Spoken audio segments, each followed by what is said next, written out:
Kita ke krisis minyak goreng dunia. Sahabat, di belahan bumi manapun Anda berada saat ini, bersiaplah Anda memasuki masa ekonomi yang berat. Gejala inflasi meninggi, turunnya daya beli sudah menjadi gejala dunia. Namun, kita membicarakan hal yang lebih rinci sedikit tentang cooking oil atau minyak goreng dari kacamata dunia. Kita mulai dari Indonesia. Indonesia sebagai negara penghasil minyak sawit terbesar di dunia, memblok ekspor minyak sawit karena efek dari pengusaha minyak sawit main dengan birokrasi, mengekspor melebihi domestic market needs, melebihi kebutuhan pasar di dalam negeri secara domestik karena didorong oleh rasa ingin cepat kaya, dan pejabatnya pun ikut bermain kong kali kong dengan para oligark. Maka terjadi kelangkaan minyak goreng di Indonesia. Rakyat teriak. Dan tindakan berikutnya untuk menyelamatkan muka pejabat, sekarang mereka melakukan pemblokadean pengiriman minyak sawit ke seluruh dunia. No ekspor. Ini membuat dunia panik. Kita semua tahu, dua negara penghasil minyak bunga matahari sekarang lagi berperang. Ada juga minyak goreng lainnya, misalnya minyak sayur berbahan kedelai atau soybean oil. Namun saat ini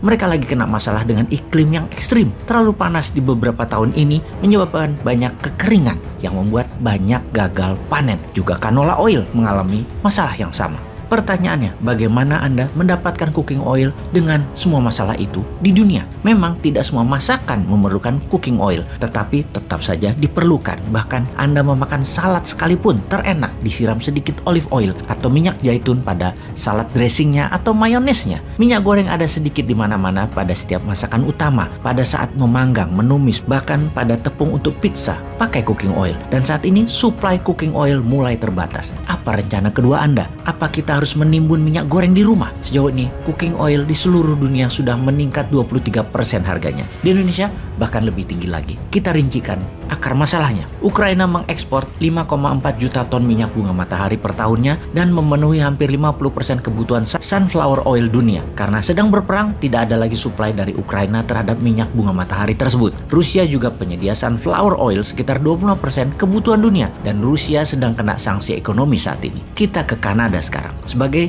negara terbesar penghasil rapeseed oil, Kanada sedang terkena dampak cuaca ekstrim sehingga produksinya turun 25%. Kemudian kita ke Argentina, Brazil, dan Uruguay sebagai negara penghasil soybean oil. Dan negara-negara ini sedang berjuang karena masalah kekeringan yang parah hingga produksi mereka turun lebih dari 30% dalam 2 tahun terakhir. Malaysia, negara terbesar kedua penghasil minyak sawit, kekurangan tenaga kerja di kebun sawit sehingga menurun hasil produksinya. Untuk menambah keruwetan dunia, Indonesia melempar bensin di tengah bara api. Indonesia sebagai negara terbesar penghasil minyak sawit melarang untuk mengekspor minyak sawit. Indonesia merupakan penghasil sepertiga ekspor minyak goreng atau 30 ton per tahunnya. Pengimpor terbesar sawit Indonesia adalah India dan Tiongkok. India bahkan menggantungkan 50% lebih kebutuhan minyak gorengnya dari Indonesia, di mana India merupakan negara terbesar di dunia pengguna minyak goreng. 1 tahun 13 juta ton kebutuhannya. 60%-nya adalah minyak sawit, 20%-nya adalah soybean oil, dan 12% sisanya adalah sunflower oil. Juga sisanya macam-macam minyak lagi, seperti minyak zaitun misalnya. Kalau diperhitungkan per orangnya, India membutuhkan 19